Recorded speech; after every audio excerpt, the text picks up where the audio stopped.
Shabbat Shalom mga kapatiran dito sa Assembly of Yahuwah Philippines. Araw po ng Biyernes ngayon. At tuwing araw ng Biyernes, ang ating pamamahinga, meron po tayong Torah reading. At ganoon na rin po, Shalom sa mga kapatiran na manunood sa Republish na kung saan ibang araw ang inyong pamamahinga.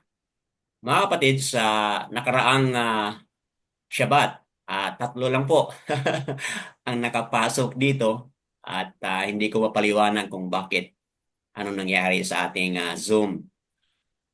But thanks kay Aba Yahuwah, marami po tayo ngayon. Iyada Yahuwah, mga kapatid. Talagang ibang-iba po kapag Hallelujah. tatlo lang no, ang mag-usap. Compare sa like our number, no? Pito tayo dito ngayon. All esteem po and praises kay Aba sa binigyan niya po na pagkakataon na tayo muli ay nakapasok at makapagpatuloy sa kanyang mga gawain. Napag-usapan po natin yung chapter 3 sa nakaraan, mga kapatid. So, ngayon nasa chapter 4 tayo ng Yasya-Yao, also known as Isaiah, mga kapatid. So, kunting review lang po sa ating background. Si Prophet Yesayao, ayon sa aking additional na pagsaliksik, considered po siya na greatest prophet in his time. Okay, marami pong mga prophets, mga kapatid, no? At ito si Yesayao is also considered the greatest prophet sa kanyang panahon, mga kapatid.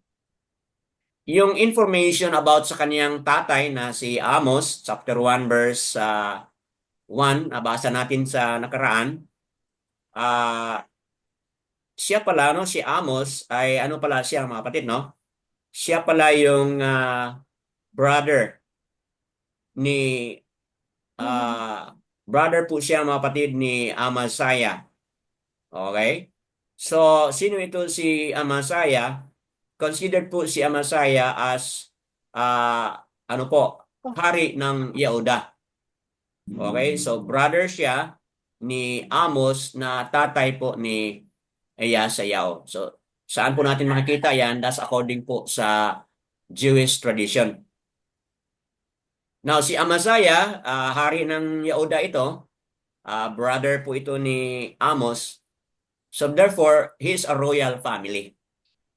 Si Yasayaw ay belong po sa isang royal family, mga kapatid. So, yan po ang kaniyang background. And sa book of Yesayao, mga kapatid, sa itong chapters 1 to 5, naumpisahan na po natin yung 1 to 3, ngayon chapter 4 tayo. 1 to 5 ng chapter 1 to 5 ng Yesayao. Ito po pala ay introduction, mga kapatid. Or introductory po ito yan. Dito sa introduction nito, maintindihan natin na si Abba Yahuwah talagang meron siyang ginagawa, mga kapatid, sa mga remnants, yung mga naiiwan, na sangkatauhan niya, dadaan ito sa tinatawag na judgment.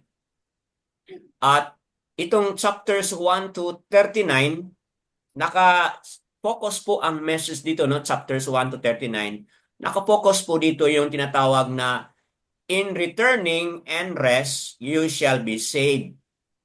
So, meron talagang emphasis na mag-return, mag-repent. O, di ba? Na-emphasize na po natin yun sa nakaraang chapter, no? Chapter 1, kung di ako nagkakamali, na tinatawag ang lahat na magbalik loob kay Aba. But, mga kapatid, having emphasized returning and rest, sila ay maliligtas, yung mga sangkatauhan doon sa Yehuda.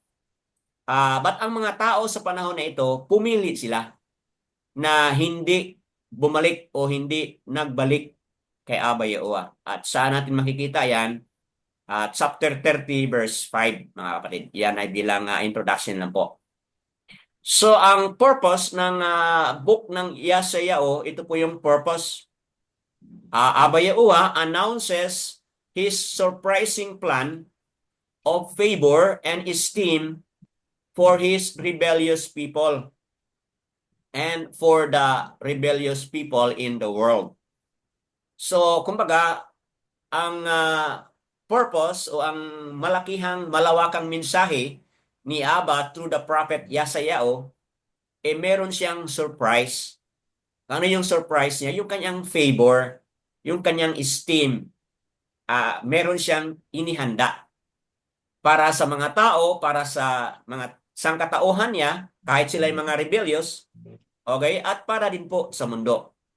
So, ayan mga kapatid, merong surprise plan of favor. Kahit paman, okay, rebellious ang kanyang sangkatauhan at ang mga tao sa mundo.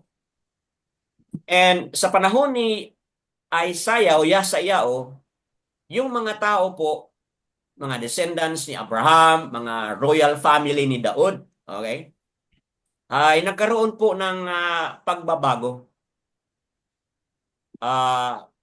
Instead na sila'y maniwala kay Abba Yahuwah, sa panahon na ito, sa panahon ni Yesayao, wala na po mga kapatid, nawawala na. They're no longer trusting Abba Yahuwah, but instead trusting and craving the things of the world. So, yun po pala mga kapatid ang mga pangyayari rito. So, again, chapters 1 to 5, ito po ay all about yung kasalanan, no? Kasalanan ng bansang Yasrael. But, rather, Yahuda. But ngayon, in spite pa man sa mga kasalanan ngayon, na iyan, mga kapatid, meron pa ring hope. Okay? So ngayon, tutukan natin yung hope. Yes, guilty po sila sa kanilang mga kasalanan, pero may mensahe po. May future plan of hope, mga kapatid. In connection doon sa ating nasabi na kanina na may surprise plan of favor and esteem kahit na sila po ay rebellious. So, yun po mga kapatid, mamaya ating pag-usapan ito as our sister will read to us our Torah for today. Kindly open po doon sa Yesayao chapter 4 with Sister Leah reading with us. Go ahead po, Sister Leah. Yesayao chapter 4 verse 1 to 6. Sa araw na iyon, 7 babae ang mag-aagawan sa isang lalaki at sasabihin nila, kami na ang bahala sa aming kakainin at isusuot na damit. Pakasalan mo lamang kami para mawala ang kahihiyang taglay namin sapagat kami walang asawa. 2. Pagdating sa araw na iyon, pasasaganain at pauunlarin ni Yahuwah ang lahat ng nanatiling tapat sa kanyang bayan, at ang bunga ng lupain ay magiging dangal at hiyas ng mga nakaligtas na tao sa Yasrael. Tatawaging banal ang mga matitirang buhay sa Jerusalem. Silang mga pinili ni Yahuwah upang mabuhay. Sa pamagitan ng makatarungang paghatol, huhugasan ni Yahuwah ang karumihan ng Jerusalem at ang dugong nabuhos doon. Pagkatapos, lilikha si Yahuwah ng isang ulap kung araw na lililim sa bundok ng Sion at sa mga nagkakatipon roon at magiging maliwanag na ningas kung gabi. Lalaganap ang kanyang kaluwalhatian gaya ng isang malawak na bubong na magsisilbing lilim sa init ng araw at kublihan kapag may bagyo at ulan. Yada Yahuwah. Yada Yahuwah. So maganda po sister no na you chose the Tagalog no para madali rin pong maintindihan sa ating mga kapatiran na makikinig sa Republish. So, yun po mga kapatid, 6 lang po na mga verses. Ngunit kahit 6 lang po ito mga kapatid, napakalawak po ng mga references dito. At mamaya, sasabihin ko sa inyo na marami tayong mga reading. May reading tayo mula sa Shamot or Exodus. papuntang Quezon or Revelation na kung saan connected itong anim na mga references na nabasa na po ni Sister Leia, mga kapatid.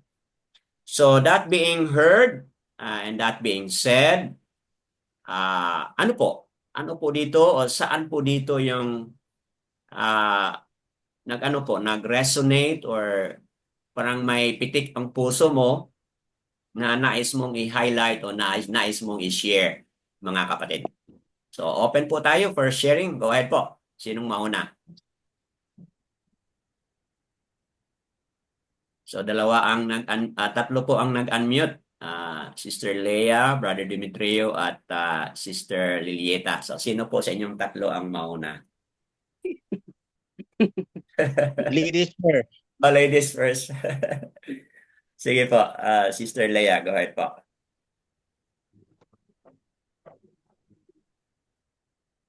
Ano po, Brother Dan, may ano po ako, may na-search din po ako dito, na-take Opo, note ko po. maganda. Go ahead po. Batay sa pagpapaliwanag ng talata Yesayao, Oh, babasahin ko po, Brother Dan. opo. Sa Yesayao, mababasa natin at malaki yung sa talata chapter 3. Yan po. Ito, sinasabi dito, ang paghatol ng kasalanan at pagpapanumbalik ng ating dakilang Ama Yahuwah. Pero alam naman po natin kung sino po ang makikita natin sa alapaap Opo, na clouds. bumalik. Opo. Yan po. Yan na po, nakasaad po dito ang paghuhukom sa mga anak na babae ng Sion at isang duwalhating pag-asa. Na yun po, na dapat nating, yung hope natin, yung pag-asa natin na talagang si Aba Yahuwah yun. So, batay sa talatang ito, mababasa natin sa Yesayao chapter 4 verse 1 na ang mga babae ay ang desperadong kalagayan ng mga anak na babae ng Sion. Sinabi dito, at sa araw na yaon ay hahawakan ng 7 babae ang isang lalaki na nagsasabi. Yan na nga po sa Yesayao chapter 4 verse 1 na kami ay kakain ng aming sariling pagkain at magsusuot ng aming sariling kasuotan. Tawagin lamang kami sa iyong pangalan para maalis ang aming kahihiyan. At pinaliwanag dito na at sa araw ngayon bilang resulta ng mga paghatol ni Aba Yahuwah na nakadetalye sa Yesayao chapter 3 verse 16 to 26. Opo. Na ang mga anak na babae ng Sion ay magkakaroon ng kakaunting lalaki at pipiliin bilang asawa. So, sa 7 babae, ang hawak ng isang lalaki, napakaraming lalaki ang mabubuwal sa tabak. Mababasa din po sa Yesayao chapter 3 verse 25 na 7 babae ang habol sa isang lalaki. Yan po ang nakasaad dito. Then, sila ay magiging napakadesperado para sa kasal na hindi inaasahan na ang kanilang mga asawa ay magbibigay para sa kanila sa lahat. Na, yun po ba parang, ano po ito tawag ito pagpapaliwanag na sinabi nila na tawagin lamang kami sa iyong pangalan. Opo. Na sa halip, sapat na nakukunin na lang ang pangalan ng isang asawa upang maalis nito ang kadustaan ng pagiging walang asawa at walang anak. So, bilang babae na puro naman siguro kaming may asawa dito, na sa isang malawak na kahulugan, ito ay nagpapakita na ito ay hindi mabuti para sa mga kababaihan. Opo. Na maging masyadong desperado para sa kasal. They marry unwisely and for the wrong reason. So, It is bad. It is also bad when women do not expect their husband to provide for them for the household. Mm. So dapat sana daw na talagang kung mag-aasawa ka, yun talagang yung asawa mo makapag-provide sa iyo. Hindi yung mag-aasawa ka lang dahil sa ganito, sa Mm. ganyan. Yun na nga po. Yun na lang po ang ano ko, Brother Danny, na dapat po talaga na yun na nga po no yung kung i-apply natin sa atin sarili na Opo. dapat talagang yung trust natin, yung tiwala natin ni Aba Yawa talagang ilubusin po natin na Aba Mm. Yawa provide us. Yan po. Until sa, yun na po, yung darating na pag-asa, na Mm. makulay na pag-asa. Yan po, Brother Danny. Opo. So, mga kapatid, yadayo sa practical understanding at pag-apply dito ni Sister Leah sa verse 1 ng chapter 4, mga kapatid. Bakit nasasabi natin na practical? Kasi nga, na-connect niya po sa mga single na mga women na naghihintay o expect na mag-aasawa at kung ano yung mga responsibilidad din po ng mga husband, mga kapatid. Desperado nga, opo, desperado sila at contented na sila kapag tawagin lang sila sa pangalan, okay? Let us be called by your name. Sa totoo naman po, yung mga babae, kapag mag-asawa sila ng isang lalaki, di ba? Yung kanilang family name ay magiging ano na po, magiging middle name na po nila, di ba? So, yung kanilang name na po ay nandoon na po sa ano yung family name ng kanilang husband. So, practical po and realistic po yon na paningin na huwag lang mawalan ng pag-asa. Yun ang highlight ni Sister, ano po dito, Leah. Huwag lang mawalan ng pag-asa. Hintay, okay? Maghintay kay Aba sa mga solusyon sa tamang panahon hintayin at wag lang mawalan ng pag-asa. Yun po ang highlight ni Sister Leah.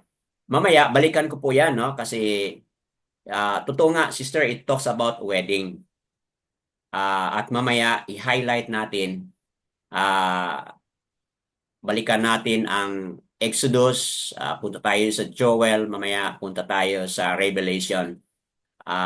Malawak pala ang kahulugan sa verse 1 na yan because it is also a future wedding, future coming wedding of Yahushua. Mamaya balikan natin yan sa Kazon chapter 21. Okay po, hanggang dyan lang muna. But that was a very good point. Mayroon tayong ma-apply din po sa ating buhay ngayon. Anyone else would like to share? So, Sister Corazon is ready. Go ahead po, Sister. Di ba kanina si Sister Rirlita at saka kay ano may isa? Si Brother Dimitrio po. Ay. O sige, mauna sila bago ako. Kung Okay. Okay lang, Sister. Nag-unmute, Okay lang ba? nag-mute naman po sila. Nag-mute sila. So, So sila muna. Ay, ako muna. Ako rin, ang natutunan ko dito sa Yeshayahu chapter 4, may dalawang conditions Opo. long term. Yung isa, yung sinabi niya dito, in that day, 7 women take hold of one man. One man, sabi niya. Pagkatapos sa the following sentence, may nabasa na sabi dito na only let us be called by your name, one man, your name, to take away our reproach or shame. I think ibig sabihin na yung daughters of Zion, they now want to repent. Opo. They want to repent to the one man Opo. who can take away the reproach or Reproach. shame. Opo. Dito sa verse 2, nasabi niya din dito na the branch of Yahuwah shall be splendid in esteem. The daughters of Zion now recognize the branch of Yahuwah. In who is this? If we during the in who is the man and who is the branch of Yahuwah that is that ano ang ibig sabihin dito? Opo. Sa akin parang it depicts the coming of Yahusha. Opo. I think yung tinutukoy dito ay si Yahusha. Kasi parang pinoportray na si Yahusha in the coming mission, in the coming in that day. It refers to in that day. Opo. In future. Yun lang po ang masasabi ko lang. Opo. So, It's the symbolical. Opo. Wonderful additional. Now, connecting the man and the branch, okay? Yung iisang man doon na pinag-agawan at yung branch na nag-branch out, no? Nag-shoot out yung branch. Okay? Referring, okay. Sister Corazon now is referring to the coming of Yahusha. Hindi yung first coming, but yung pangalawang coming po ni Yahusha. I agree with you, sister. It refers to the coming Messiah. The second coming of the Messiah. Yan po ang ibig sabihin yan. Mamaya, I'll go back to that later on to make some connections at connectivity na rin po doon sa na-highlight ni Sister Leah. At dito ngayon sa na-highlight na rin ni Sister Corazon. Yadayaoa po. Anyone else? Si Brother Daniel nandito na. Si Brother Dan. At itong numawak ng Oppo 91, ito ba ay si Sister Diana? So, Shabbat Shalom sa mga bago lang dumating. Anyone, meron pa po? Sister Leah, meron kayong idagdag? Wala na po, Brother Dan. Okay. What about si Brother Demetrio? Tapos na yung dalawang nating mga sisters. Sister Lilieta. Or sino po ang ready? Go ahead. Okay, go ahead po, Sister Lilieta. Brother Dan, hindi ko masyado maintindihan kaya lang yung sa so pag literal po, yung iba 7 women ay gusto sila na dahil po maraming namatay sa war, di walang mga lalaki doon. 'Di ba? Kaya 7 women ay gusto nilang mga arrogant din daw to sila eh. Gusto nilang Papa. kasi gusto nilang ayaw nila, 'di ba kasi pag walang asawa that means hindi ka maganda or hindi ka magaling sa housework. Kaya walang kang magiging husband. Kaya kung ipakita nila na parang sa name lang, yun po. Na-relate ko po dito sa Japan dahil dito po, Brother Dan, uso po nung unang panahon ang arranged marriage ba? Papa. Dahil parang nahiya po sila na yung anak mo ay di ba mag-asawa? Yung parang ganon, ano pa rin yan eh. Kasi may isa akong teacher na kasama na yung anak niya is 37. Sabi, nag-worry ho siya. Tapos, may matching kasi dito sa matching apply, dito sa internet na para Meron na palang para matching makakuha. sa internet, Yeah. apps. They will pay certain amount of money Wow. para makita nyo anong trabaho noon. Alam mo, mag-asawa na ho next month po. Kaya tinutulungan po niya na ako kasi si Mila ayaw mag-asawa eh. Anak ko kung ayaw, it's okay. There's no worry on No that. pressure, Kumbaga. no pressure. Pero may mga tao ho dito sa ban. No pressure po. Papa. Si Kenji sa Japanese, hindi naman din po siya nag-worry. So, yan po. yan po, yung gusto lang nila ma-prestige na, ako'y may asawa. Dahil, di ba sa name lang, no contact, Yes. wala akong sexual na sinabi, di ba, Brother Dan? Just give me Opo. your name. Parang, para ipakita na ako na ako'y mag-asawa. Para ipakita nila na ako, hindi ako mahuli. Yung mga ganong, ano po. On the other hand po, Brother Dan, sa mas spiritual po, is it in connection with the 10 virgins? Di ba, may mga, Hmm. di ba, may mga, inano nila yung groom, Opo. parang sa akin parang may spirituality po, parang 'di ba yung mga 10 virgins, 5 virgins yung foolish and yung ano yung wise yung they are kinuha din niya, they are preparing to meet the bridegroom. Parang yun, Opo. yung sa one person, 7 silang babae. Hmm. Parang may similarity mo and I don't really know the real explanation of this. Yun lang po, Brother Dan. Yes, maganda na-include mo no yung mga arranged marriage.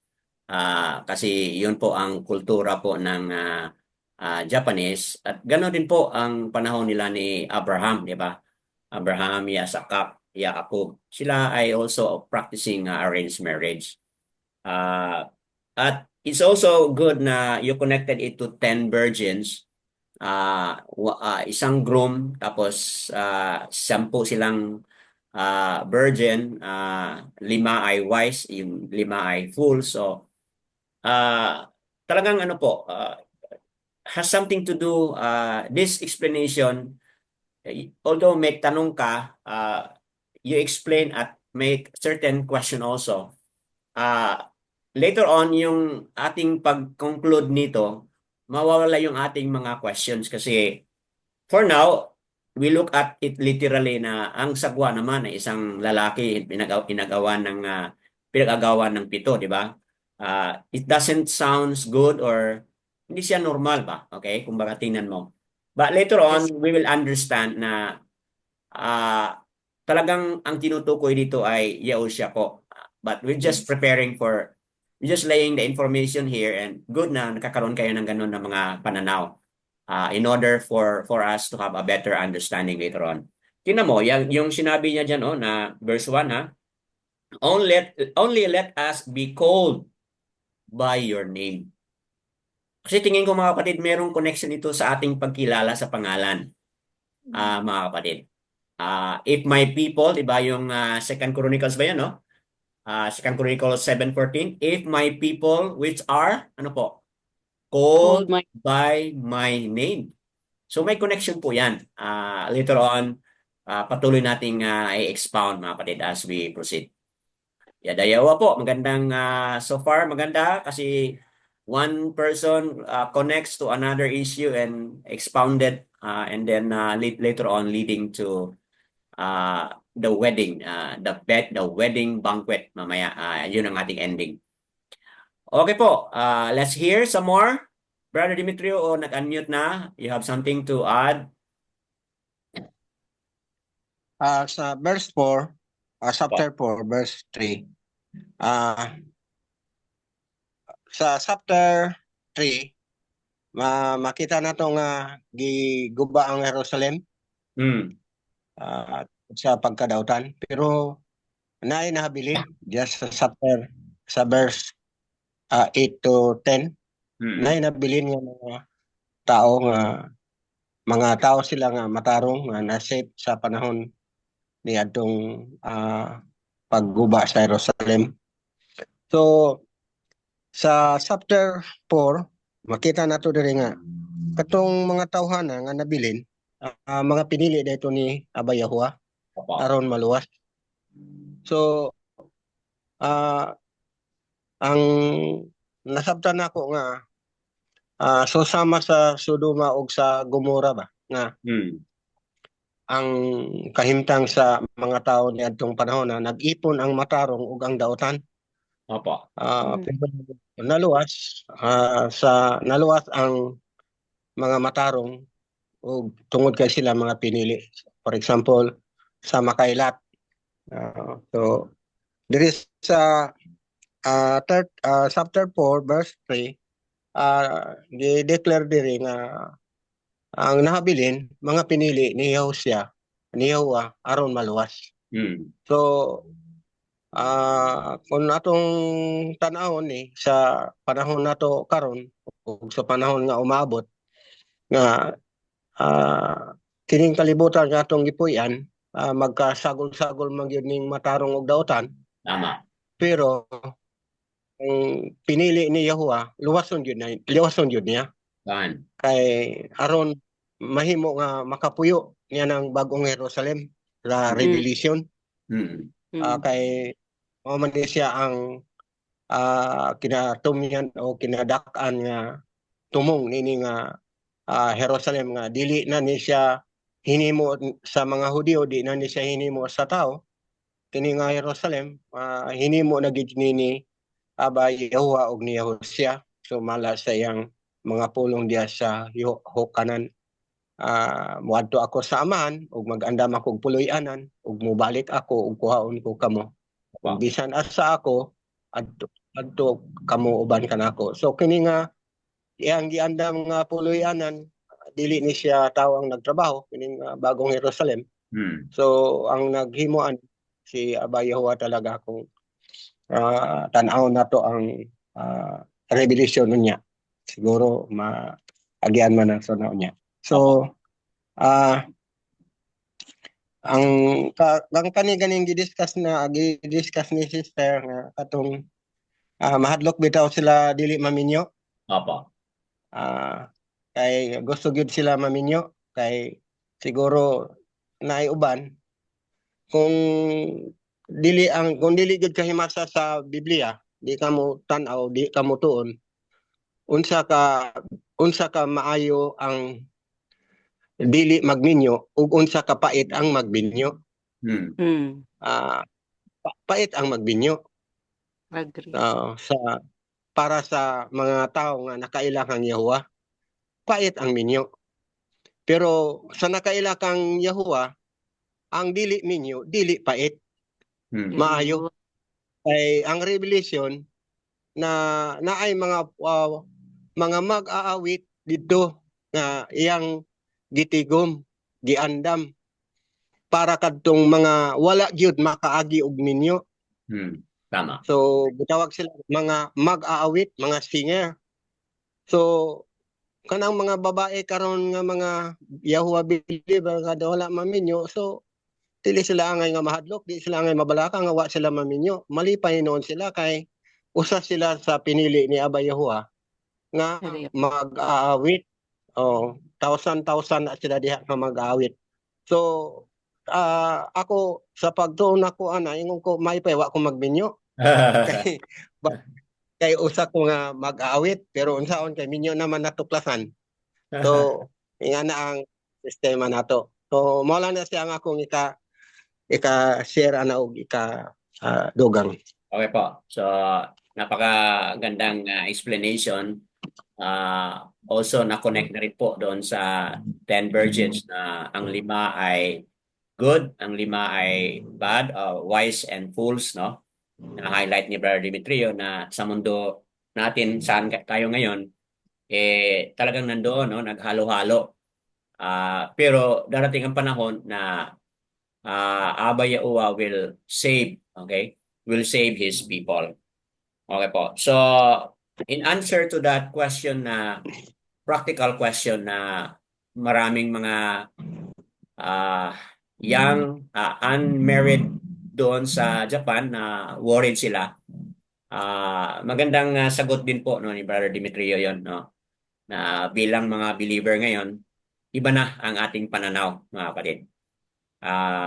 It's better not to marry and remain virgin para sa mga kapatiran dahil meron pong possible, no, na place of ministry sa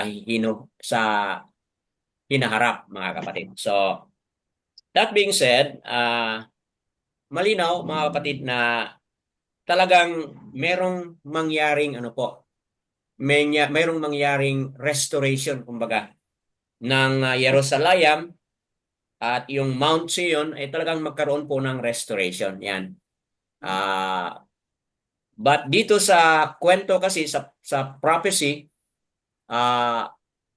Abba Yahuwah is talking to people of Yehuda with a true Yashayahu, using po yung kanilang current situation na dahil sa kanilang mga kasalanan, lulusubin po sila ng bansang Assyria, mga kapatid.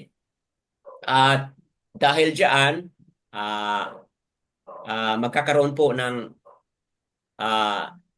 kamatayan, no? Tinan mo yung na-highlight kanina ni Brother Demetrio at na-highlight na rin po ni Sister Leah kanina.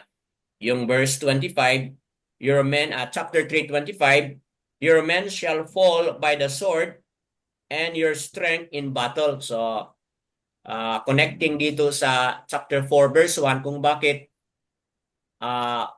kukunti lang yung population ng mga lalaki kasi nga napatay na, no? Napatay na doon sa digmaan, kumbaga as form of punishment and judgment, mga kapatid, sa Yehuda. So, ayan, no, may mga connection yan. Then, I'd like also to connect na yung na-highlight kanina ni Sister Leah mula sa 16 ng chapter 3, okay, yung mga daughters of Shion who are haughty, okay, who wear itong mga glamorous na mga attire o yung mga extra adornment, mga kapatid.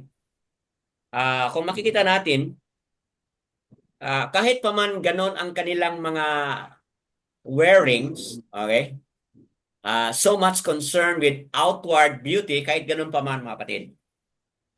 Pero pagdating sa chapter 4 verse 1,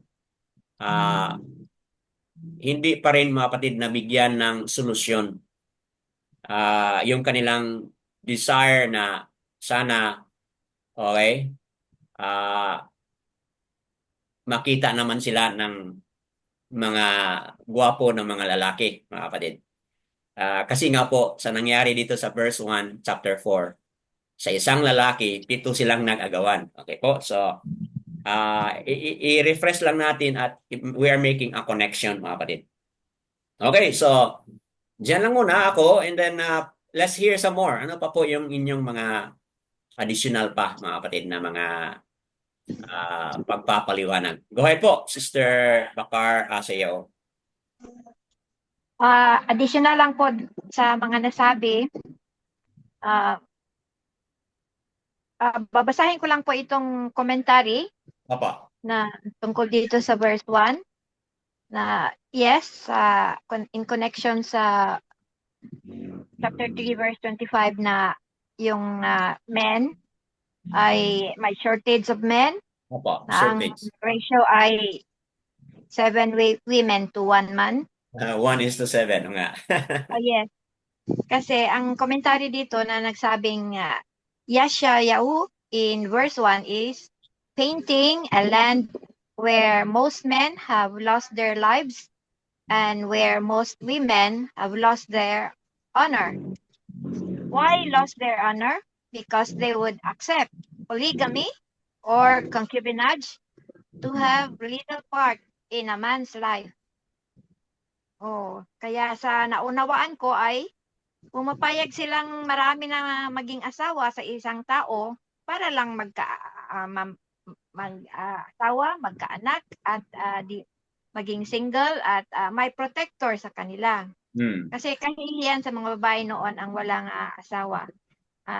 Di bali nang walang sustento para may makain at may damit, ang mga babae na maghanap para sa kanilang sarili ay yun na picture dito ang paano naging mga desperado ang mga kababaihan noon dito sa verse 1. Yun lang po, Brother Don.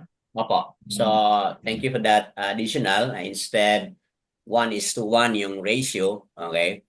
But dito naging 1:7, mga kapatid. So, dahil nga doon sa political situation that had happened, na outnumbered na yung mga lalaki dahil sa resulta sa digmaan. Okay, mga kapatid, as mentioned in verse 25 at highlight na rin po kanina.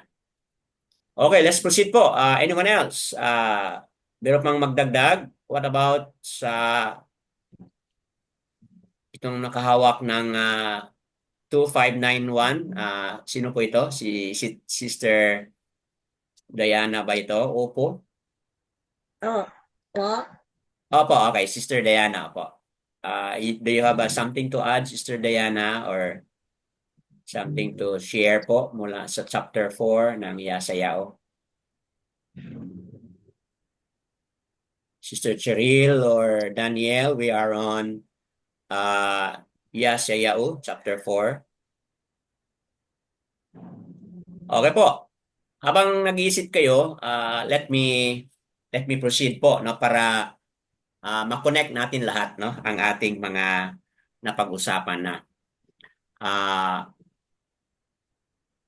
Since prophetic nga ito, mga kapatid, malamang even sa panahon na si Yesaya ay nagsalita dito, malamang hindi pa right away, no, na-implement, o hindi pa right away naging totoo yan, no?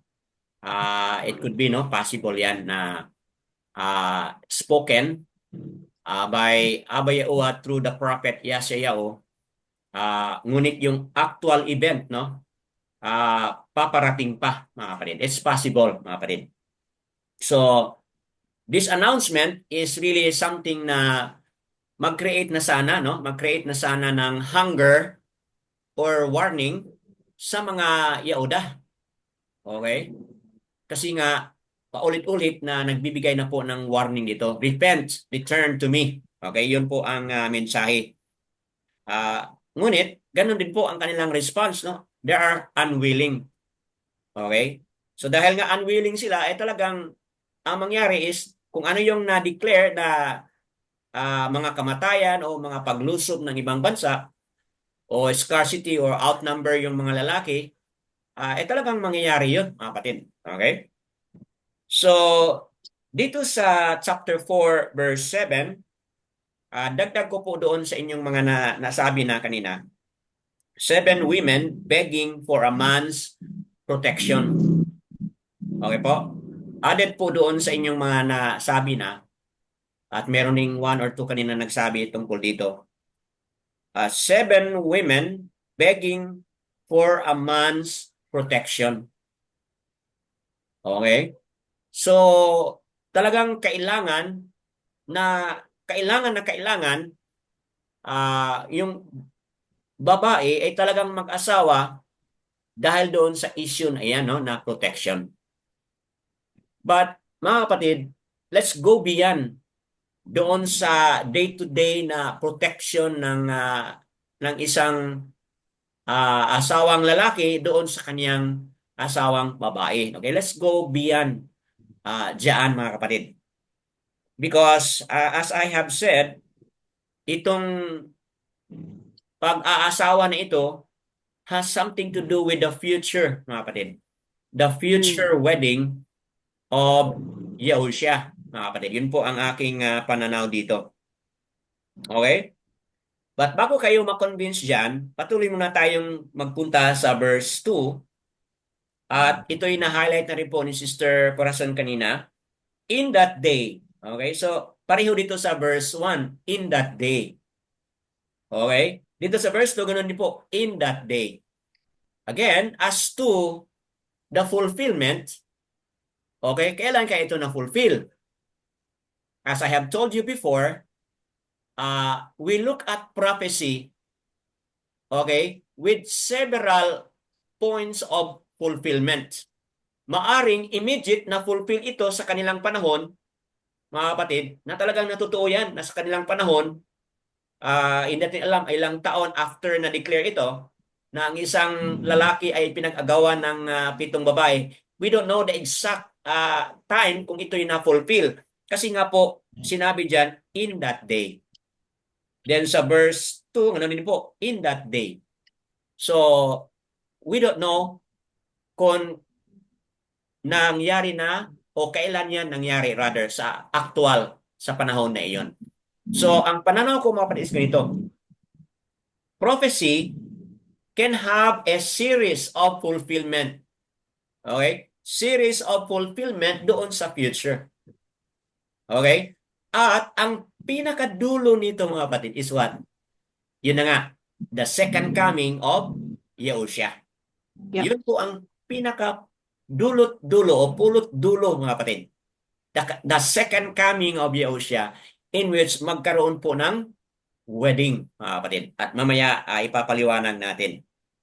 Dito sa verse 2 again, hindi lang nabanggit yung pag-agawan ng babae sa isang lalaki. Sa verse 2, it talks about branch. Branch of Yahuwah, sabi dito, shall be splendid and esteemed. Okay, so kung tingnan natin ito literal, hindi natin maintindihan yung branch pagkatapos nagkaroon siya nag-splendid siya, okay, and then nagkaroon siya ng esteem, no? We cannot take it literal, mga kapatid. So, we take it something, mga kapatid, na spiritual or figurative. Okay? Tingnan mo, and the fruit of the arats shall be excellent and comely for the escaped ones of Yasharal. So, take note, talks about branch, and then it talks about the fruit of the arats shall be excellent, comely, for the escaped ones of Yasharal. So, if we say, sino itong escaped ones of Yasharal? Ito na yung sangkatauhan talaga ni Abba Yahuwah na bumalik sa kanya. Or yung sangkatauhan na talagang nag-repent. Okay, yan po sila, mga kapatid, ang escaped ones of Yasharal. And that may also include anyone or anybody who has returned, who has come back to Abba Yahuwah, mga kapatid. So, there is in dire need, mga kapatid, na itong verse 2 na ito is about hope. Si Sister Leah kanina talks about pag-asa. O nga, ito rin talaga ay talks about pag-asa. Na there is what we call developing bright of hope. Na yung worthy leader, okay, someday magkakaroon ng worthy leader. Kaaya-aya, karapat-dapat na leader. Kasi ang concern po ng mga babae dito is talagang protection. And kanino i-ascribe itong worthy leader na mag-protect, mga kapatid? Talagang walang ibang pwede nating i-ascribe yan sa pagdating po yan ni Yahushua for the second time, mga kapatid. So, halimbawa, the branch of Yahuwah, okay, which is nabanggit na sa verse 2, the branch of Yahuwah, ano yung ating pagpapatuo na yan talaga ay referring kay Yahushua? Sige po, meron tayong mga reading. Can somebody open to Jeremiah 23 verse 5? Then someone also will open Jeremiah 33 verse 15. Sige po, dalawa. 23 verse 5 ng Jeremiah. And then 33 verse 15 po. Can I ask somebody to read on that? Please po. Ako po, Brother Dan, Jeremiah. Opo, 23 verse 5 and then yung isa ay 33 verse 15. Go ahead po, Sister Lilieta. Jeremiah 23 verse 5. Opo. See, the days are coming, declares Yahuwah, when I shall raise for the wood a branch of righteousness, and a sovereign shall reign and act wisely, and shall do right ruling and righteousness in the earth. Okay po. Hallelujah. Hallelujah. So, take note na kanina pinag-usapan yung fruits of the arats. Okay? So, ibig sabihin, itong branch of Yahuwah ay matatawag siyang fruits of the arats. Dito sa 23 verse 5, na-highlight dito na in that days. Okay, ganun pa rin, no? The days are coming. Ang nakalagay, no? Na Yahuwah shall raise for Daud. See? Yung kanina, branch of Yahuwah. Ngayon, raise for Daud, a branch of righteousness. So, malinaw na mga kapatid na sino man itong tinutukoy dito na a race for Daud, di ba? Who is this race coming from Daud? Okay? Na matatawag siyang righteous, branch of righteousness, and a sovereign shall reign and act wisely. Sino man ang may kakayahan na mag-act wisely? And sino yung may kakayahan who shall do right ruling and righteousness in the arats? So, mga kapatid, di ba? Walang ibang tinutukoy dito kundi si Yahusha. Yahushua talaga, mga kapatid. It refers to Yahushua. The branch of Yahuwah is Yahushua because si Yahushua talaga ay nagmula yan, no? Mula yan kang tinawag nga siya na the tribe of Yehuda, di ba? And Daud also is coming from the tribe of Yehuda. Okay po, punta tayo sa sa 33:15 ng Yeremia. Who would like to read? Ako po, Brother Opo, Dan. Sister Leia, kindly read po. Read po. Tagalog po. Okay, go Sa ahead. mga araw na iyon, sa mga araw na iyon at sa oras na iyon ay aking palaguin kay Daud ang isang sanga ng katwiran. Siya ay magsasagawa ng kahatulan at katwiran sa lupa.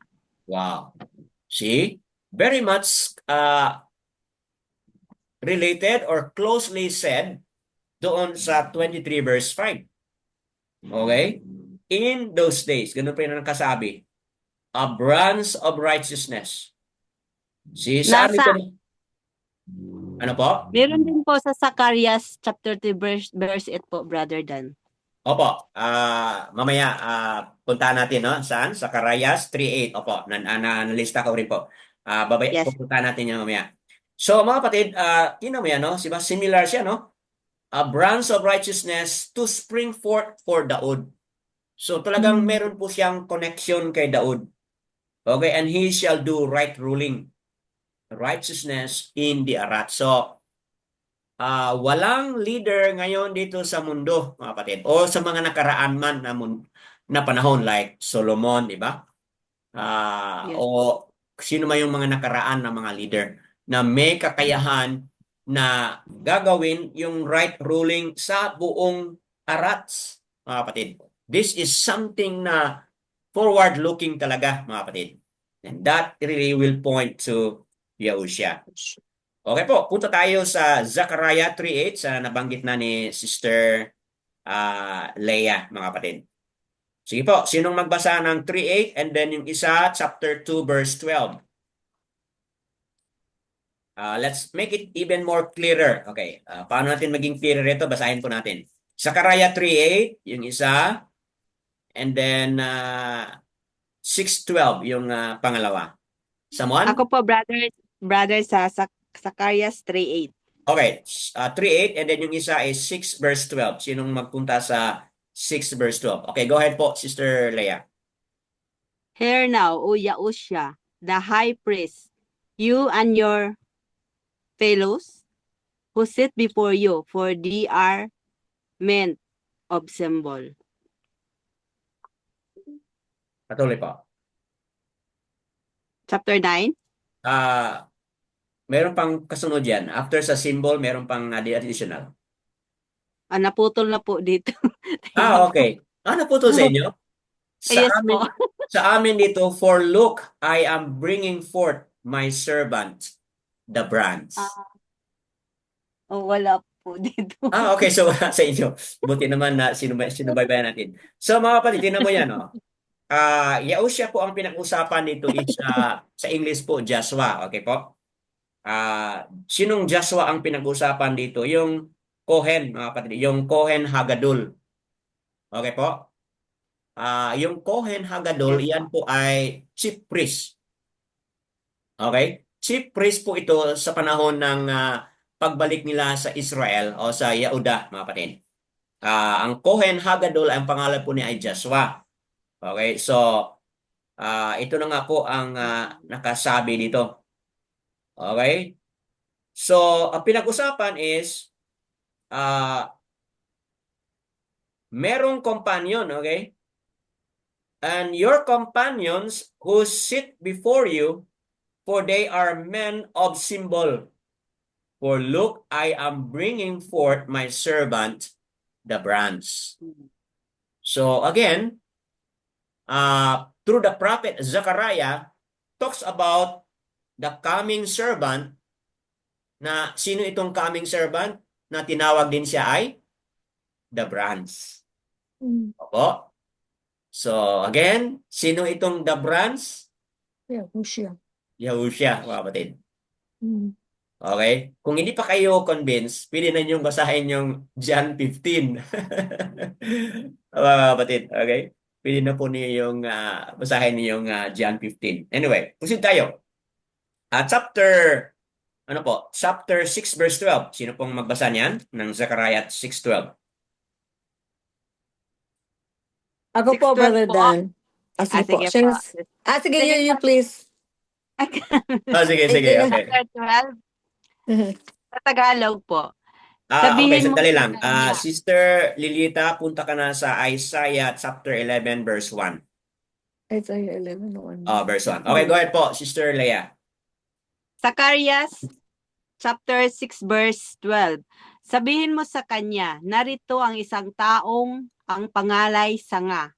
Tutubo siya mula sa kanyang kinalalagyan at ipapatayo niya ang templo ni Yahuwah. Wow. Very obvious na, no? Again, na-mention po yung branch, no? Pero tinawag siyang tao. The man whose name is the branch. Okay? Branch, okay? And from his place, he shall branch out, and he shall build the hayakal of Yahuwah. Okay? So itong branch na pinag-usapan kanina, servant. Dito, tao. The man whose name is the branch. And from his place, he shall branch out. So, ibig sabihin, dadami siya. Hindi siya mag-iisang branch, but magmula sa kanyang lugar, dadami siya, mag-branch out siya. Meaning, aakay siya ng mga tao. Okay po? Sige. Sinabi dito, and he shall build the hayakal of Yahuwah. Yung mga kapatid, anong sabi ni Yahushua? I will destroy this hayakal. Tapos, anong sabi niya? But I will, rebuild it after 3 days. O, di ba? So, wala namang nag-claim niyan. Si Yahushua lang talaga, mga kapatid. So, very obvious na yung branch na yan, who is the servant of Yahuwah, okay, who will branch out, who is also called man, and who will branch out, mga kapatid, and he is going to build the hayakal of Yahuwah. So, wow, napaka-amazing po. Go ahead po, Sister Lilita, pakibasa po yung Isaiah 11 verse 1. 11 verse 1. And a rod shall come forth from the stump of Yeshai, and a sprout from his roots shall bear fruit. Okay, so Yeshai, okay? Sino ito si Yeshai? Kung sa other version, yan po ay Jesse. Sino si Jesse? Ito po yung ang ama ni Nino po? Asawa ni Daud. Di ba? Yeshai o Jesse ay yun po ang ama ni Daud. See, kanina, a branch for Daud, di ba yung ating nabasa kanina? But here, obvious na talagang itong branch na ito ay nagmumula kay Jesse. Kapatid, no? So, yan. A rod shall come forth from the stump of Yeshai, and sprout from his roots shall bear fruit. So, kanina, yung ating na-highlight doon sa chapter 4, verse 2 and 3, na kung saan nakasabi po doon kanina, na yung fruits niya. Okay? Fruits of the arats. Fruits of the earth, kumbaga, mga kapatid. So, righteous reign of the branch ang pinag-usapan dyan, na kung saan the fruit of the land. O, di ba mga kapatid? The fruit of the land. Ang sinong pinag-usapan dito sa fruit of the land?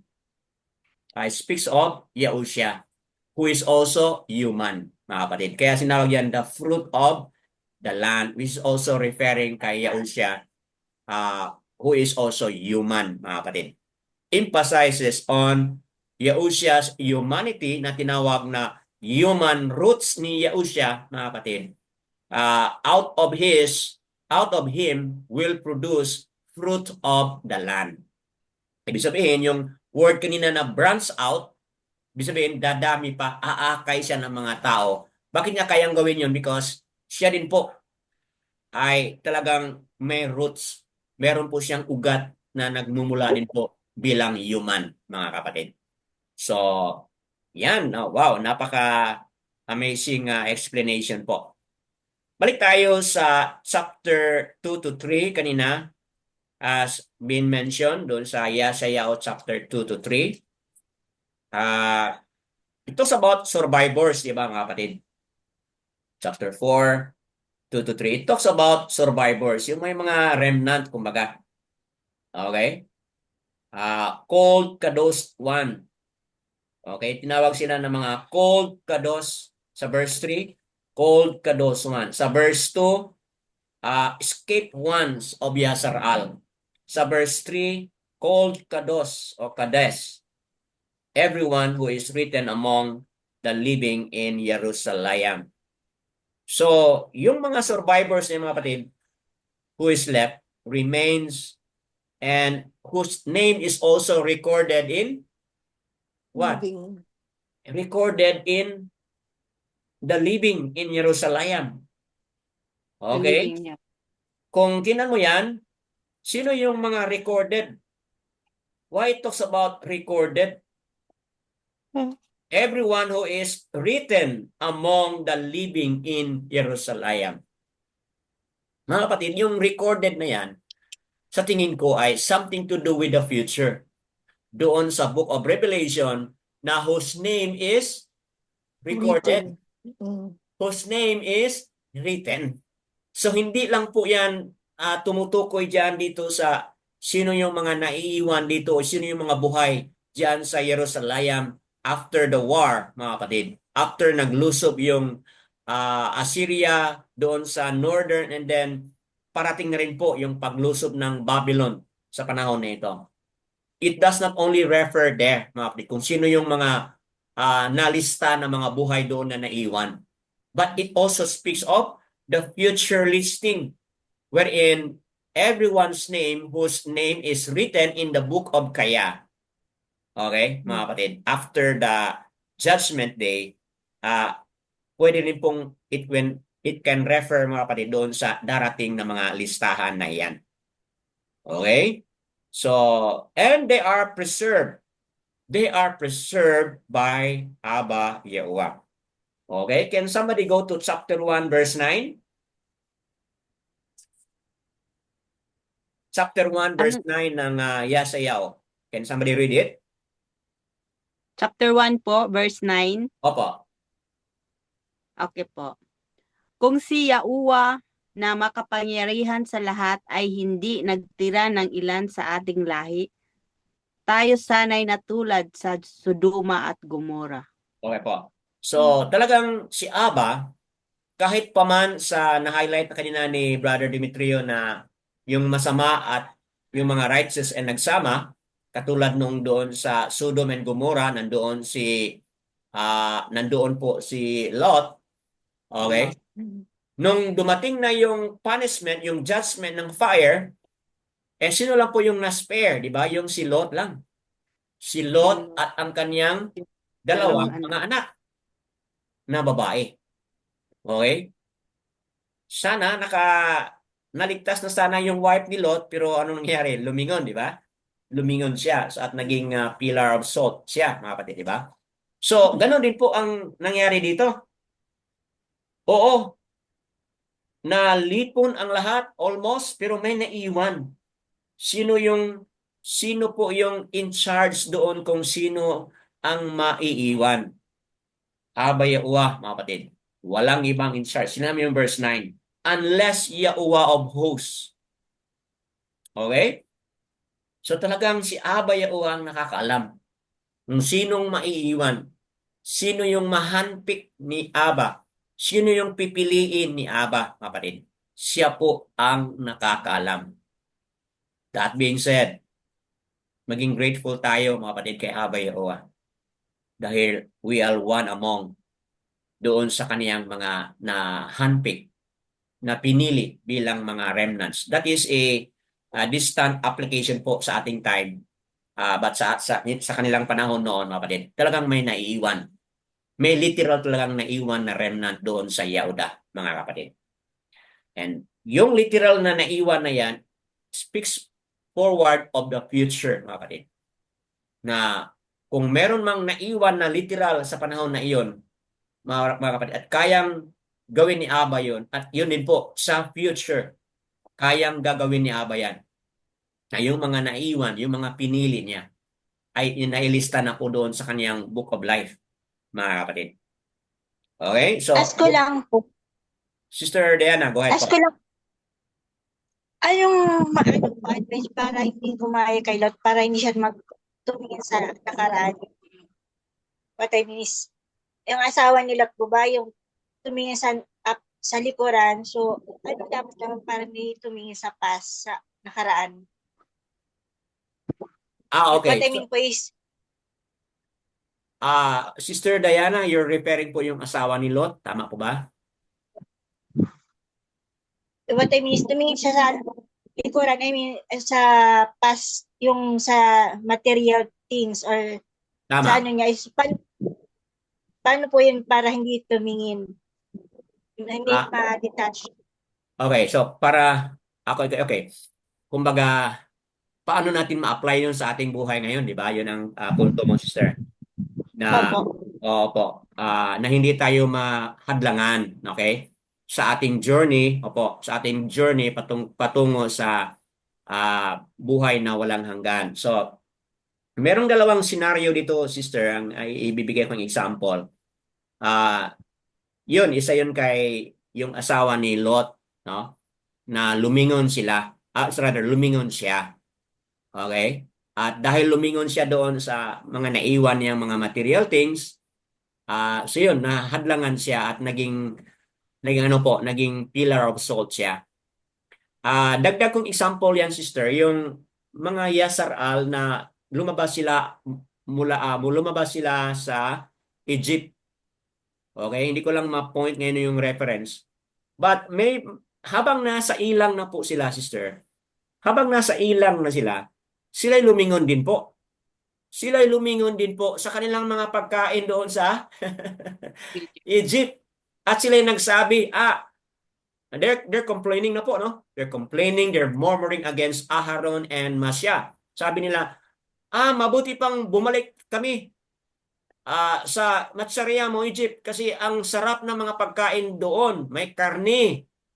Kasi, anong nangyari, mga kapatid? Lagi na lang mana ang kanilang kinakain sa panahon na yon. Okay? So, hindi ko alam kung ilang taon na sila lagi lang kumakain ng mana. So, what happened is,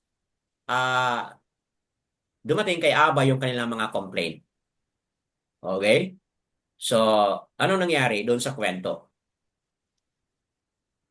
Oo, binigyan sila ng quail.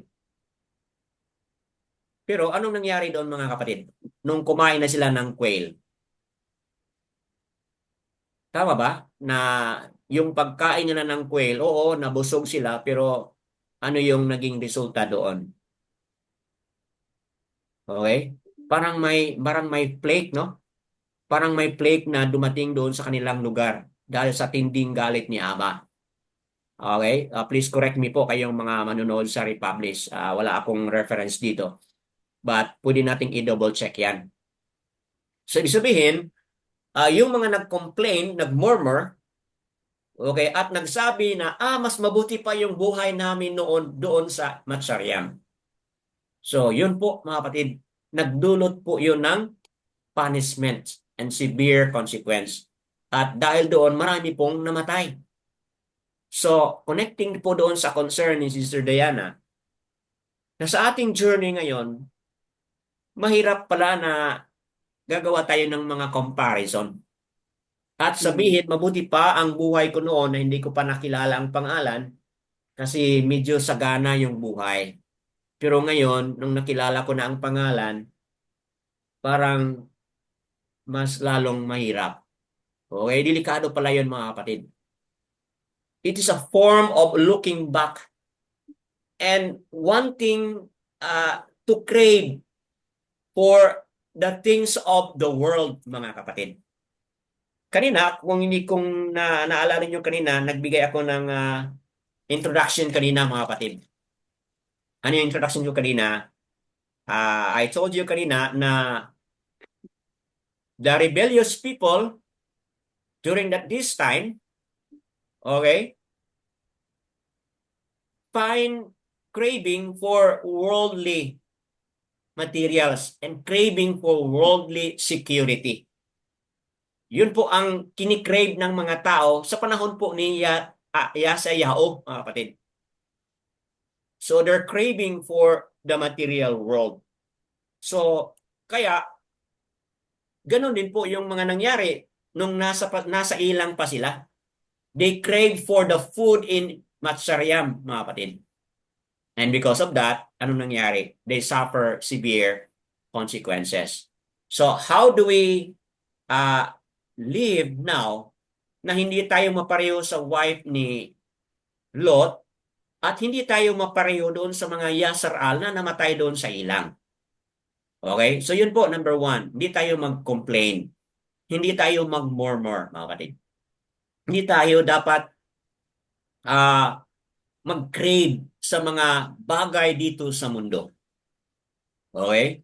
And we should be grateful always kay Habayawa sa kanyang mga pang-araw-araw na mga pagtugon sa ating mga pangailangan.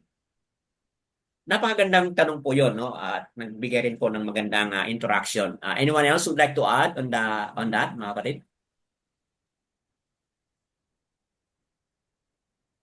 Brother Dan.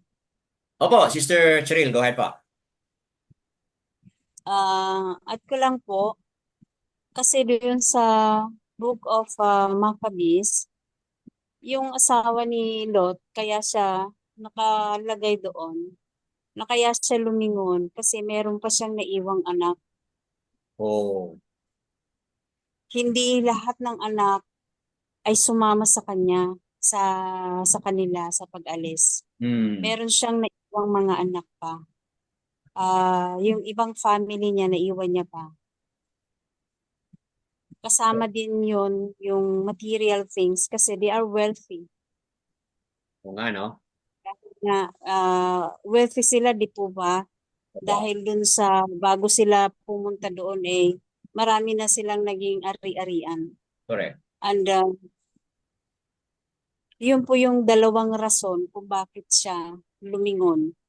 Pero sa Book of Maccabees, parang in-state doon na family yung pinaka naging dahilan kung bakit siya lumingon. Kasi di po ba tayo pagka family ang pag-uusapan is iba po talaga ang magiging impact sa atin. Tama. As tao. We can deny material things, yung mga ibang bagay. Pero pagdating sa family, sometimes mas napipili natin ang mahal natin sa buhay against Abayawa or against righteousness.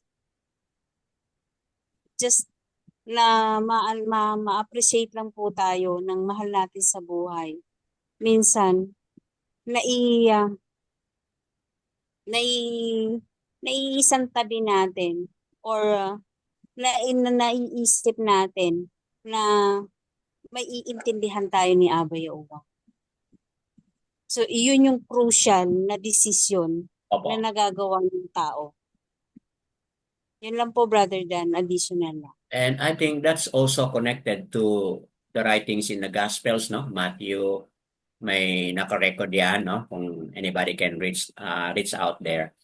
Na sabi ni Yahushua, anyone who does not hate, di ba? Anyone who does not hate his brother, his sister, his father, and his mother, they are not what? They're not worthy to become my disciples. Okay? And of course, yung word na hate dyan ay hindi ibig sabihin yun na we treat them cruelly, hindi po. Yung word na hate dyan can be interpreted as we give utmost priority kay Yahushua bilang ating coming na hari, okay, over doon sa ating mga members of the family. Okay po? So, that's very much connected po doon sa na-highlight ni Sister Cheryl na kasama pala doon according sa Book of Maccabees, yung anak niya na naiwan doon. Siyempre naman, as human as we are, di ba? Mabigat po yun kapag naisip mo yung anak mo na naiwan doon. So, ano po yung lesson mga kapatid? Sa ating journey ngayon, talagang mahalaga na gawin ang bawat isa. Kung ano yung pwede natin gawin habang may panahon pa. Gawin na natin habang wala pang judgment, habang mayroong pang chance, gawin na po natin ang ating abot na makakaya para mapasunod ni Aba Yahuwah yung ating mga mahal sa buhay, mga kapatid. Tapos sabihin mo naman ay, Brother Dan, ginawa ko na ang lahat. Oh, well, that's well and good kung ginawa mo na ang lahat. Kasi nga, after all, Aba Yahuwah naman talaga yung nakakalam, mga kapatid, sa bawat desisyon ng bawat tao. But at least, maganda na gawin muna natin yung pinaka-the best ngayon para sa ating mga pamilya, mga kapatid. Okay po, that's a wonderful discussion and interaction on that matter. Brother Dan, Opo, go ahead po. di po ba yung hindi po kasi, kumbaga shorten lang yung naandyan sa Genesis. Pero kung magbabak tayo dun sa mga ancient talaga, yung uncanonized na book, Opo. nakalagay kasi doon na kahit dyan sa Genesis, kahit sa Genesis hindi nakalagay doon na yung mga anak ni Lot ay hindi naniwala. Hindi sila naniwala, di po ba? At hesitant silang sumama kasi ayaw nilang iwanan yung kanilang wealth o yung buhay na sagana nila. Ang naging dito that is the reality we have now kasi yung family natin hindi naniniwala sa atin. Tama. Diba? So, kaya naiwan sila kasi hindi sila naniwala. Nung nagpapaliwanag, di po ba sa Genesis, hinablot na si Lot. Opo. Si Lot, hinablot niya yung mga anak niya, yung anak niyang dalawa, at saka yung asawa niya, hinablot niya. So yung hindi nahablot, hindi na isama, hindi nahawakan, yun yung naiwan. Ano Kasi po yung sa sila yung hindi naniniwala, opo. Opo, yung hindi, kasi kahit yung asawa niya, hesitant siya, hindi siya naniniwala, di po ba? Yung mga anak niya rin hindi naniniwala. Kahit si Lot, alanganin siya, hindi siya agad naniwala. Pero dahil tapos pinagmamadali siya ng mga anghel, di ba? Oo, sabi di po ba ng mga anghel na kailangang umalis ka na ngayon kasi hindi magagawa ang dapat mangyari hanggat naandito ka. Opo.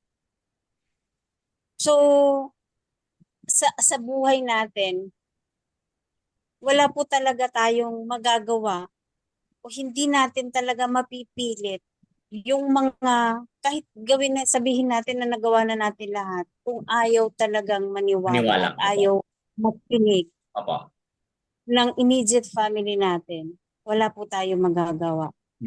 So, buti noon dahil kaya inalis ni Aba Yahuwah si Lot doon dahil kay Abraham. Tama. So ang mangyayari ngayon, maililigtas yung mga immediate family natin dahil sa atin. Kasi as I look back, kung hindi ko lang po matandaan kung anong verse yun, kung anong book yun, yung sinabi niya ni Yahusha na i-consider niya yung iba o yung family mo o kung sino man yung idinudulog mo sa kanya ayon sa pananampalataya nung dumudulog na yun. Kung ayon sa pananalangin natin, ayon sa pamumuhay natin, i-consider niya yung family natin. Yun Opo. lang po, Brother Dan. Yada Yowa. So mga kapatid, sa additional information, sa mga mahal sa buhay na nakikinig ngayon, okay, yung mga makikinig sa Republish, talagang manalangin tayo na nawa magdulot ng pananampalataya at pagbalik loob kay Aba sa ating mga mahal sa buhay. Itong lahat na ating mga ginagawa. Kasi unless they believe, okay, and repent, mga kapatid, di nila kayang iiwan yon. Yung mga bagay-bagay na they are craving with o they really wanted to be connected with, mga kapatid. So, that being said, proceed tayo sa next na point dito. Sa verse 4, balikan natin mo, mga kapatid, ang verse 4 ng Yesaya, chapter 4, verse 4. Sinabi ito, when Yahuwah has washed away, chapter 4, no? Balik tayo sa chapter 4, verse 4. When Yahuwah has washed away the filth of the daughters of Zion, and rinse away the blood of Jerusalem from her midst, by the rook of the judgment, by the rook of burning, mga kapatid. So, may tinatawag natin ito, mga kapatid, na washing away. Okay? There is the washing away, the cleansing from the blood stain, mga kapatid, as remedy for the rebellious people or remedy for the wicked people, mga kapatid. There is the washing away.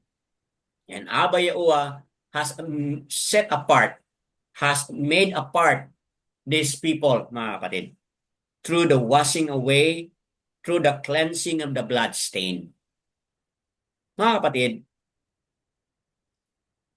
nakasabi po sa Hebrews chapter 11, 10:22, no?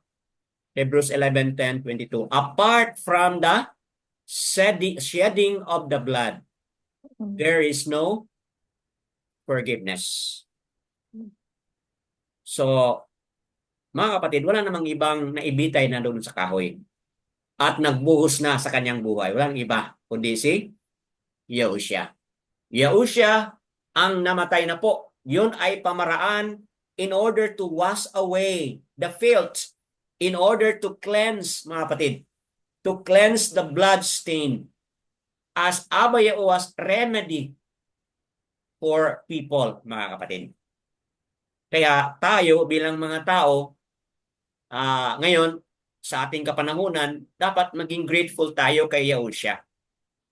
At mananampalataya at makinig tayo kay Abba Yahuwah sa mga katuruan ni Yahushua, mga kapatid. Kasi through His blood, may kapatawaran na po ang ating mga kasalanan.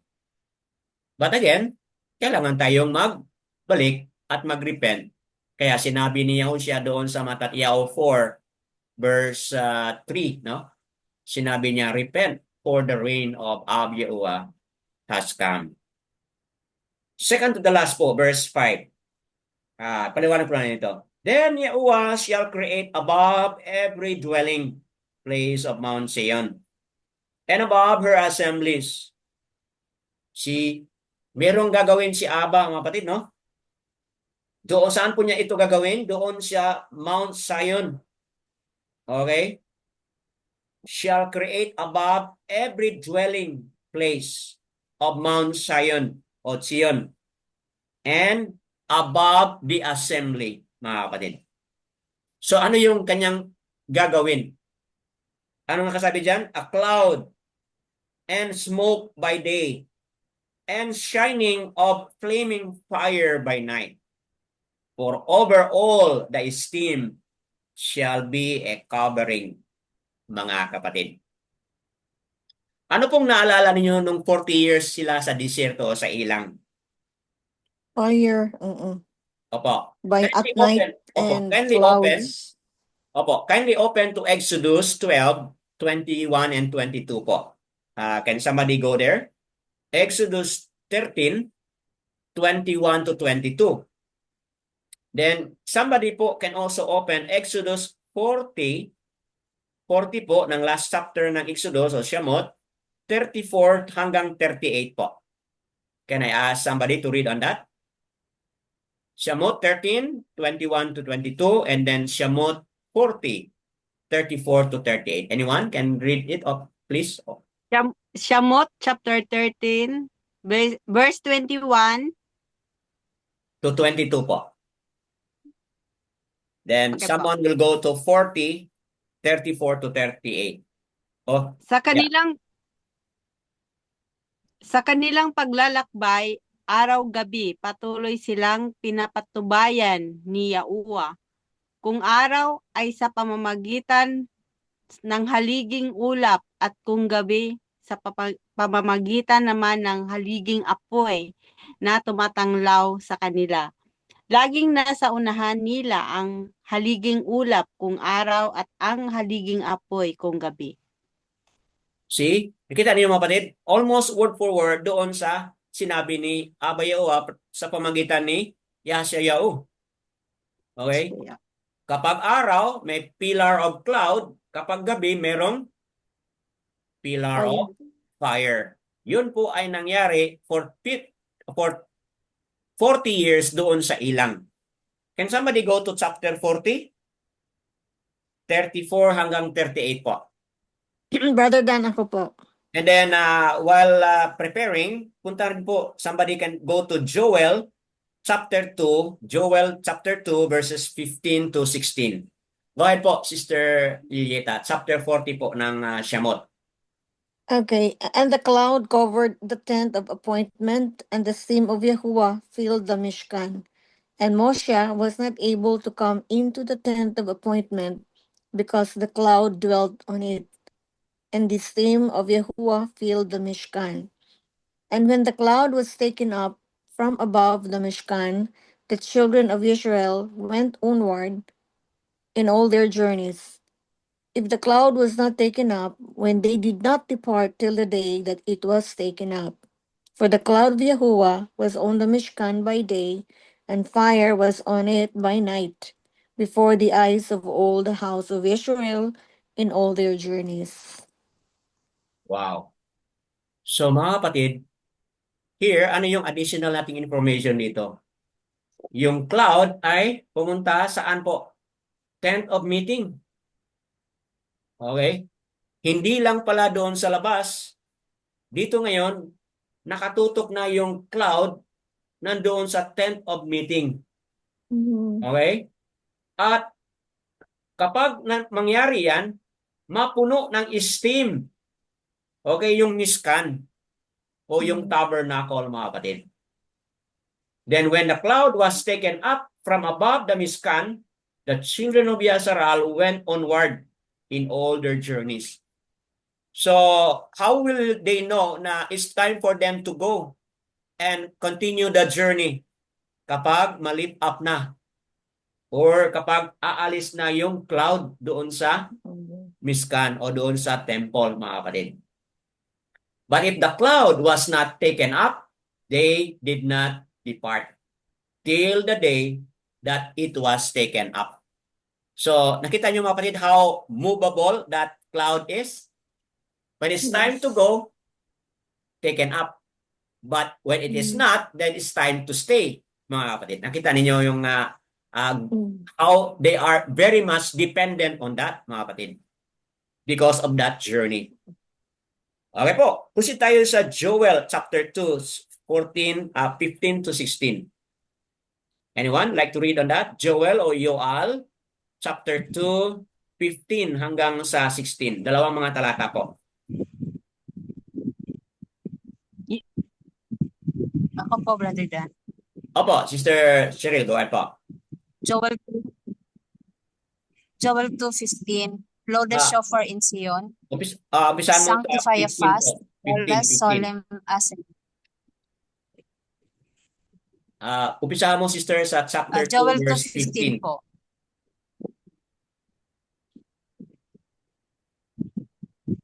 Continue po. Chapter 2, verse 15 Chapter po. 2, Joel 2:15. Opo. Blow the shofar in Zion, sanctify a fast, call a solemn assembly. Gather the people, sanctify the assemblies. Assemble the elders, gather the children and those that suck the breasts. Let the bridegroom go forth of his chamber, and the bride out of her closet. Okay po. So, ano na ngayon ang kaibahan dito? Yung cloud doon sa kanilang journey, kita nila doon sa ilang, then nakita nila doon sa Miskan. Dito ngayon sa Yoel chapter 2 verse 15, ano na ang nangyari dito mga kapatid? Nagkaroon po ng gathering, assembly of elders, children, and nurse on breast. At merong nangyari, mga kapatid. Bridegroom come out from the room. And the bride from her dressing room. Okay po? So, what is going on here, mga kapatid? Bridegroom coming out from his room and bride from her chamber or from her canopy. Okay? So there is now the idea of the bridegroom and the bride. So anong pinag-usapan dito mga kapatid? There is what we call a wedding. Okay? Wedding na ang kasunod na pinag-usapan dito mga kapatid. Now, connecting it now, itong chapter 2 verse 5 kanina na Yahuwah will create over Zion and over the assembly a cloud by day and a cloud, a fire by night, mga kapatid, flaming fire by night. Ngayon, it reminisced the 40 years of experience nila, but that reminiscence did not remain there. Dito ngayon sa Joel o Yoel, it speaks of the coming wedding, mga kapatid, banquet. Okay? Sige po, due to lack of time, kayo na pong magbasa ng Yesaya 54, 4-10. But hindi lang po natin basahin, no? Yesaya 54 verses 4-10. Proceed na po tayo sa Revelation o Kazon 21 verses 9-11. Can I ask a reader for that? Kazon or Revelation chapter 21 verses 9-11. And another also is chapter 21 verses 22-27. Can I ask reader? Revelation 21, 9-11. Anyone? Connecting na po tayo dito ngayon sa Joel chapter 2. Ako po, Brother Dan. Opo, Kazon 21, 9-11. And someone will go to Kazon 22-27. Go ahead po, Sister Cheryl.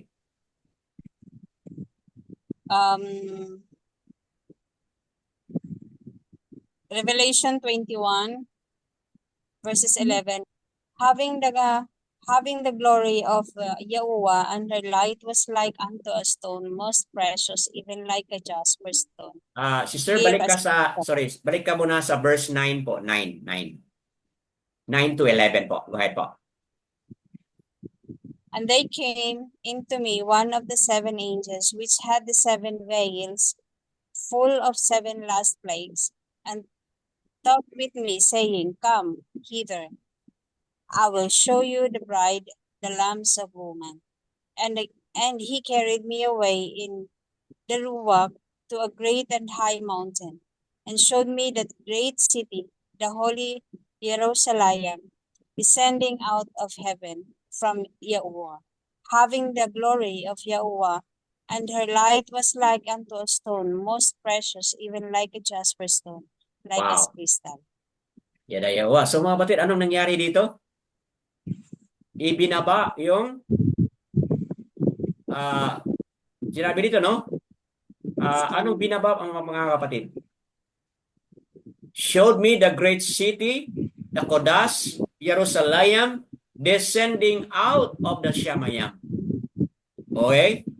Having the esteem of Yahuwah, and her light was like the most precious stone, like jasper, stone clear as crystal. So, there is what we call binababa. Kanina, yung verse 5 po ng Yeshayahu chapter 4, Abba Yahuwah create over Mount Zion, okay? Over assemblies, okay? Ngayon, dito mga kapatid, Abba Yahuwah, okay, brought down, okay, through the New Shamayam, and brought down the New Jerusalem, mga kapatid, coming out or descending out of the Shamayam. Okay, so there is now the focus of bringing down the New Jerusalem, mga kapatid, out from Shamayam. Okay, let's proceed to 22 po, 22 to 27.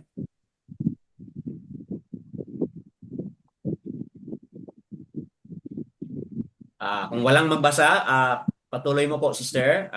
22 to 27 ng Gazon 2021. Revelation 21, and 22, verse 22, and I saw a temple therein for Yahuwah, Sabaoth, and the Lamb are the temple of it. And the city had no need of the sun, neither of the moon, to shine in it. For the esteem of Yahuwah did lighten it, and the Lamb is the light thereof. And the nations of them which are saved shall walk in the light of it, and the kings of the earth will bring their esteem and honor into it. And the gates of it shall not be shut, and all by day, for there shall be no night there. And they shall bring the esteem and honor of the nations into it, and there shall in no wise enter into it anything that defiles, neither whatsoever works abomination, nor makes a lie, but they which are written in the Lamb's of life. Wow. So again, Supper of life. Papa. So again, anong mangyari dito mga kapatid? Kung ano yung na-prophesy doon sa Yeshayahu chapter 4 verse 5. So we have went through some readings. Abot na tayo ngayon sa Revelation 21. Talagang na-fulfill po mga kapatid. Ma-fulfill po yon sa hinaharap. Anyone whose name is not written in the book of Kaya. Okay po? Saan po sila pupunta? They will be punished, mga kapatid. So, wow, ang layo po ng naabutan po, mga kapatid, ng Yeshayahu 4 verse 5, mga kapatid. To end, balik naman po tayo sa Yeshayahu 4 verse 6, mga kapatid. Anong masasabi natin doon sa Yeshayahu 4 chapter 4 verse 6? Okay? Anong sinabi, mga kapatid, sa chapter 4 ng Yeshayahu verse 6? Sinabi dyan, and a booth for shade in the daytime, and from the heat for a place of refuge, and for a shelter from the storm and from the rain. Ano pong merong nakasabi dyan? Booth. Ano yung booth, mga kapatid? Yun po yung Mishkan, yun po yung tabernacle. Yun po yung dwelling presence ni Abba. Doon sa 40 years At dito mga kapatid, ano po yon? Okay? Booth for shade in daytime and from the heat. At yung lugar na yon will be a place of refuge, a place of safety, mga kapatid. For the last time, balik tayo sa Revelation 22. Dito sa Revelation 22, kanina nabasa ni Sister Cheryl na wala nang moon nor sun sa araw na iyon kasi po ang Lamb ang magbibigay na po ng liwanag. Liwanag. Dito sa chapter 4 verse 6, yung booth na itatatag doon talagang magbibigay po ng security po. Basahin ko po, Zone 22:3.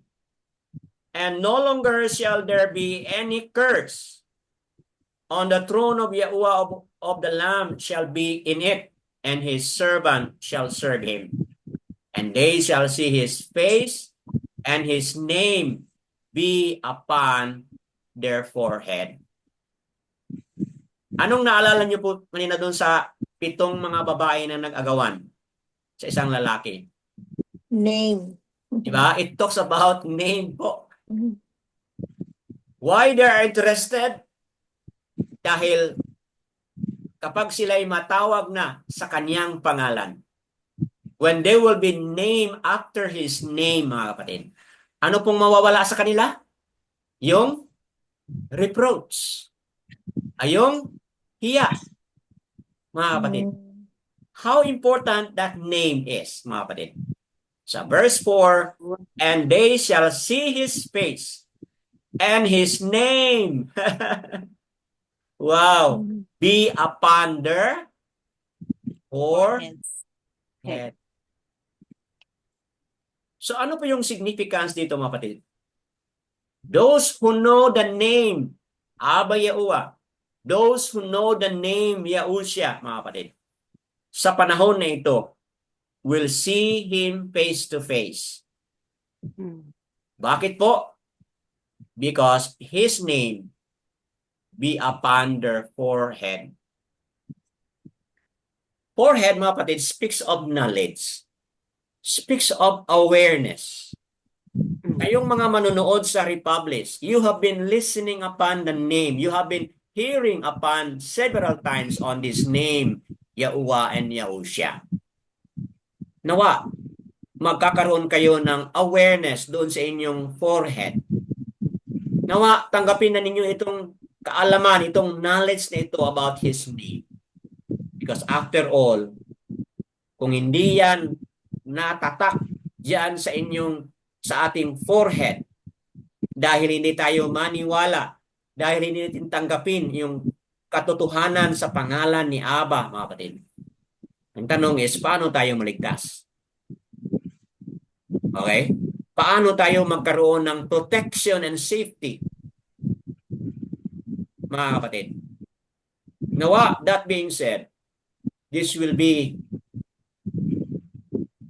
a message that would break any yoke, any hardness of mind and heart, mga kapatid, knowing how important that name is. Yada Yahuwah. Sister Cheryl, you want to add something before we end? Or anyone would like to add something before we end? Continue ko, Brad. Opo. Nabasa ko sa verse 5. And there shall be no night there, and there need no candle, neither light of the sun. For Yahuwah gives them light, and they shall reign forever and ever. Wow. And he said unto me, this saying are faithful and true. And Yahuwah of the holy prophets sent his angel to show unto his servants the things which must shortly be done. So talagang mangyari. At alam mo po yung dati, pagkakaunawa, nakakatakot basahin ng Revelation. Kasi Opo. nandito yung kung ano talaga yung mga prophecy na mangyayari dun sa mga hindi sumusunod. But ngayon po, nai-enjoy ko pong basahin ang Revelation kasi dito itinuturo sa atin kung paano tayo makakaiwas talaga. Kasi sa Revelation, hindi sinorkat eh. Opo. Andito lahat yung kung anong mangyayari. Andito lahat yung sum up kung paano tayo mamumuhay dapat for us to gain the forever na ipinangako ni Aba Yauma. Tama. Yan lang po, brother. So, take note, no?